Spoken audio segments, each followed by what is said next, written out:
一般来说，小儿咳嗽是不传染的啊，它不属于传染病。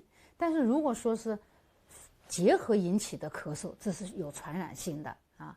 另外呢，就是流行性感冒、流感啊这些引起的咳嗽会有传染，普通的感冒咳嗽是没有传染性的啊。